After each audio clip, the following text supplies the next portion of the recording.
I knew early on that I did not particularly want to be a mother. What I had never really considered was the day would come where I would be parenting my own parents. There are a lot of pop culture terms associated with this phenomenon. Reverse parenting is one, sandwich generation is another. Not having children myself, I am only an open-faced sandwich. And still there are days when I can barely take care of myself, much less two other people. But whatever you call it, all I know is I did not sign up for this shit. I am now a member of a club no one wants to be in. I try hard, but I'm not particularly good at it. As difficult as it is to realize that your parents are human and subject to all the frailties inherent in that condition, it is harder still to realize that you are too. In my mother's kitchen, every cabinet door inside and out is covered with notes. Sticky notes, scotch tape pieces of notebook pages overwritten and crossed out and added to in different colors of ink. This is what she has developed in place of memory. It is a poor substitute. When we speak on the phone, no matter how inconsequential the topic, there are always long pauses while she makes notes of our conversation, notes that she will not be able to make sense of later anyway. When stress or lack of sleep mean I can't remember the 3 things I went to the store for, I think of it as sympathy dementia. Every week, sometimes every day, there is a new loss to mourn. I took over the taxes and then the bills from a woman who used to be a bookkeeper. I have taken over the holiday cooking in her own kitchen from a woman who prided herself on making those meals. In each case, there was a negotiation, face-saving subterfuge, embarrassment and resignation, and eventually, I think, relief. Our new mantra is lowered expectations. It is harder than I would have thought to know how to be kind in these situations. It takes my mother 4 hours to make a grocery list, refusing all help, and in the store she cannot follow that list nor find what she is looking for.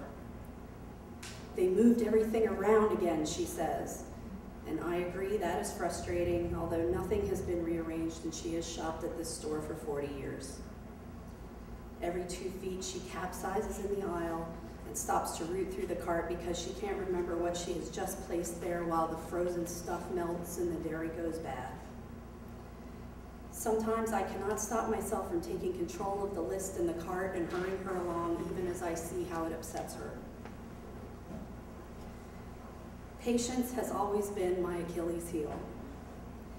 Even though I know she cannot help it, I defy Mother Teresa herself to not become exasperated when asked the same question 20 times in 5 minutes. Occasionally, impatience leaks into my voice, and the first few moments in which she realizes something is wrong, apologizes, and looks completely lost is horrible. One moment more, and she doesn't remember it happened. This is one of the few benefits of dementia.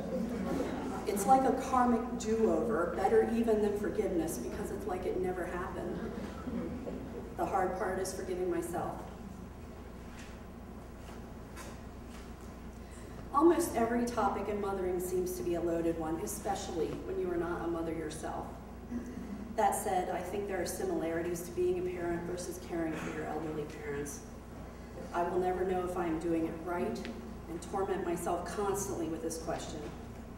When do I let them choose for themselves, and when do I take over? How much of my life do I give over to their care, and how much am I allowed to keep for myself? There are also many differences, and the main one is this. If luck is with you, your child will grow to become an ever more independent person. Their world will expand, and you will, mostly, rejoice with them as it happens. Mine is the opposite journey, and at every moment I know the only possible end is certain grief. Along the way, we suffer incremental sorrows and indignities as their world gets smaller and independence is lost. And not only lost, but lost to your child, a particularly galling role reversal. There will come a day not long from now when I will have to make choices for this stubborn, fiercely proud woman that she will not want. It is almost inevitable that soon my own mother will not know me.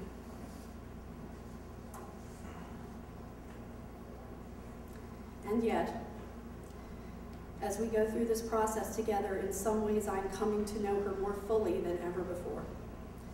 I know that I will continue to hear her mother voice in my head as I have always done. For example, when I consider buying an ornate piece of furniture, I will hear, "You know, you're going to have to dust that."